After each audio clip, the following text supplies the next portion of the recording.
It's Owen Cassidy. I play Oh, for really? the Sorry. Quinte Red Devils team, and so I'll have certain games where I'm looking up the ice and I'm like struggling to find lanes and passes and stuff. And do you have those games? And if so, what are things that you do to kind of make those games not so bad and kind of get control of them again? I think over time, what I learned was about buying time and space on the ice, and so that north south is not always the best direction. And so if you watch the NHL games and you see how those defense work in tandems, especially with your defense partner, and how if you can shift laterally and be able to help each other buy space and time.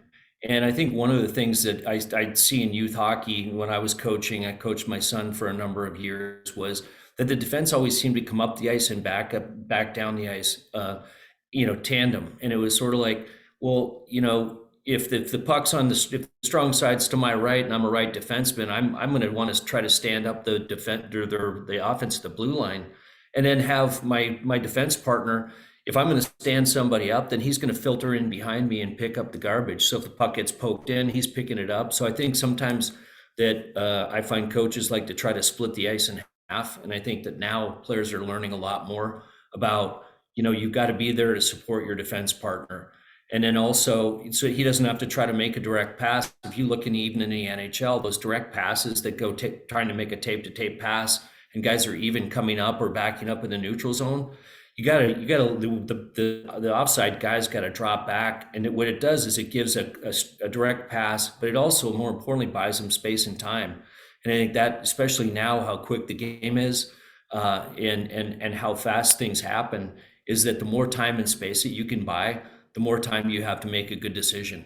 And then I think same thing works for the wingers. The more that they come back, so if things aren't going well up the right side, drop back and give the guy a pass that's not going to be intercepted, because no one's going to be able to get in between you. Gives you time to then move laterally and then look up the middle and look up the new strong side board. So I think a lot of it is just the immediate reaction for a defenseman is, I've got to get up the ice immediately. Well, as long as you've got control of the puck, once you make that pass, then close the gap in the neutral zone.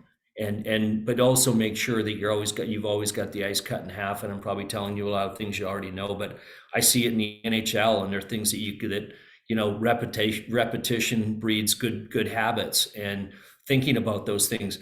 And I had a coach when I was at Michigan State. His name was Ron Mason, who was one of the winningest coaches in NCAA history. He was the winningest coach until Jerry York from Boston College took over that. And one thing that he always told me as a defenseman, he said, don't ever hand someone else off your problem. So if you got to eat the puck to not ring the boards with the puck, then do it. He wouldn't let us ring the boards with the puck. Game practice, never. He was always like, you need to skate your way out of trouble. And that lateral skating helps you do it, because a lot of times when you're skating laterally, the guy can't come directly at you, and the support guy, because they don't know where you're going to go with the puck, then you can get your head up and decide, am I going to make an easy chip play because they're coming at me with two guys, which means we're going to outman them in a neutral zone? Or am I going to do I have a great direct pass that I can make that's tape to tape that I don't have to put through somebody?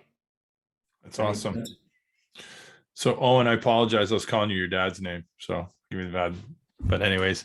He's sitting in his dad's chair, I can see. Yeah, exactly. So